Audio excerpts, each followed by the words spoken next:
Meow, Huples cat. Let's go on a forest walk and I'll show you how I prepare for it. But first, what am I going to eat and grid down? Well, the trilliums are out and I can't eat them. But if you notice little raised bumps everywhere, what on earth are they? These are fiddleheads, and you boil them and soak them and you can eat them. Very nutritious. I'm not actually going to harvest any. I can buy them around the area because I want them to actually grow and encourage the growth around here. But you got to catch them young.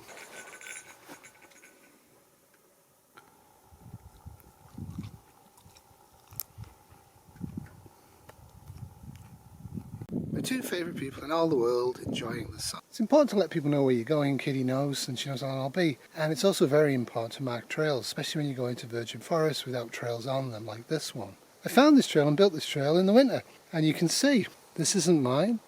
Mine is actually up there. And that's a snow one. You can see the depth of the snow. I can't even reach it now. Like roads, if we don't maintain them, forest trails quickly disappear. This was an old logging trail and you can see that it's had some troubles over the years, so I have to bypass it. That's the route I took in the winter, and it's actually quite a wetland, so that's not the route I'm taking in the spring and summer. It's almost bug season. It's going to be soon and it's going to be vicious. Now you probably can hear a tinkling noise. That is in fact a bear bell. And there are bears around here, which is why I'm actually prepared to encounter a vicious one, but the chances are pretty tiny. But just in case, I have my bear bell. Now a bear bell's going to do absolutely nothing to stop a predatory black bear attacking and eating me. So I carry this kit. Reasonably fast release, reach in, and because I have pockets in here, I have this. Getting old, you should replace these regular. But it's actually set up for quick use, and that's what you need. Try and be upwind from the bear, but at the end of the day, don't hesitate to use this. Make sure it has to be coming at you to use it. You can't waft it in the air and then create a circle of protection. It doesn't work like that. This has to go in the face of the bear. They really hate it, and it should stop a predatory attack.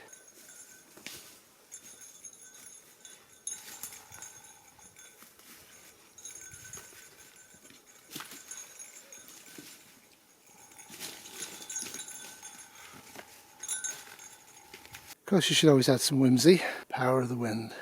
Most of this isn't great soil. Where we actually have fairly decent soil, and I have plans to take it from elsewhere if we needed it and grit down. You'll notice there's bugs around. They're not biting yet, but I do have some of this in case they irritate me. Of course, the biggest risk here is actually getting lost. On a sunny day it's hard to get lost, but it's possible. And the other risk, of course, is hurting myself. Which is why it's really important that Kitty knows where I went. We have a lot of red trilliums. This is a white trillium. The white trillium is much more common. It's also the national flower of Ontario. As you can see, there was a fair amount of wind damage caused by the Draco we had last May. Hopefully we won't have one today. This used to be ocean bottom, so there's a lot of sand, a lot of rock. Where there is decent soil, it's because of beaver wetlands over generations, over centuries, over millennia. And we're fortunate to be on one of them, and no, we're not at risk of flooding. The structure from last year's Draco in May is absolutely stunning to see. Very sad, but new trees will grow. Fine old tree. How big is it? It was big. There's an erratic rock drop from glaciers when they melted. What do you do if the bear bell and the bear spray fails? Well, I always carry a pocket knife. This is probably not going to cut it. It's always on me in case I lose the pack. This of course would be open if I thought it was a bear, and I'd also have this in my hand. But whilst I'm doing this, I'm also going into the second pocket of this Apoca box bag and pulling out this.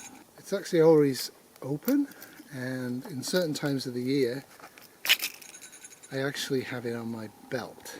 This gives me a bit better chance to fight off a bear that's wanting to eat me than a pocket knife. I hope it never comes to that. It's extremely unlikely. So I don't actually do this up when it's in the kit, so I can get it out quickly, and you need to get it out with two hands, not one. Lesson learned on that one. The biggest threat for me is to actually get lost. So I actually always carry a compass. This is a very basic one, but it will tell me where north, south, east and west are. And that's always going to give me a direction of travel. If you can't see the sun and it happens with cloud or it's at night time, this is absolutely invaluable. Alright, let's carry on before we get eaten alive by the mosquitoes. They're not biting yet, but they will in a few days. So around here I'll never be short of fresh water and I can treat it well, and wood. But you can see protein, fats, particularly fats, is going to be a huge issue for me living out here if there's no grocery stores for a few years. So I have my boots on for a couple of reasons. The main reason is actually ticks. I don't want ticks biting me and infecting me and all the rest of it. But there's also been significant rainfall this spring and a significant snow melt very quickly because it's very hot. So that's why the boots are on. Well, I just had a good look at a great heron from about 8 feet away and I wouldn't have caught most of it on camera. But it's fascinating what you can see around here. I've seen moose, I've seen porcupine, I've seen fox, and of course squirrels. If you're looking for fire tinder, woodpeckers will help you out.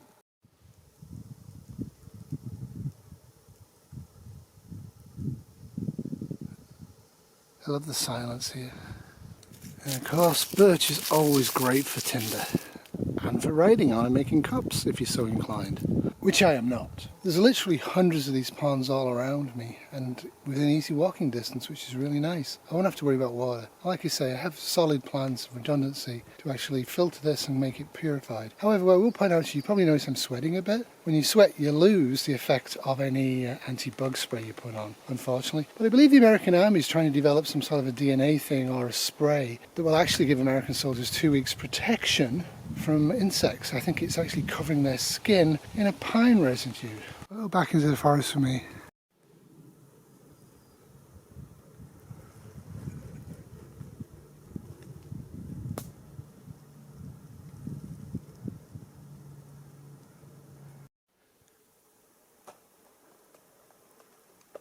And there's some more fiddleheads.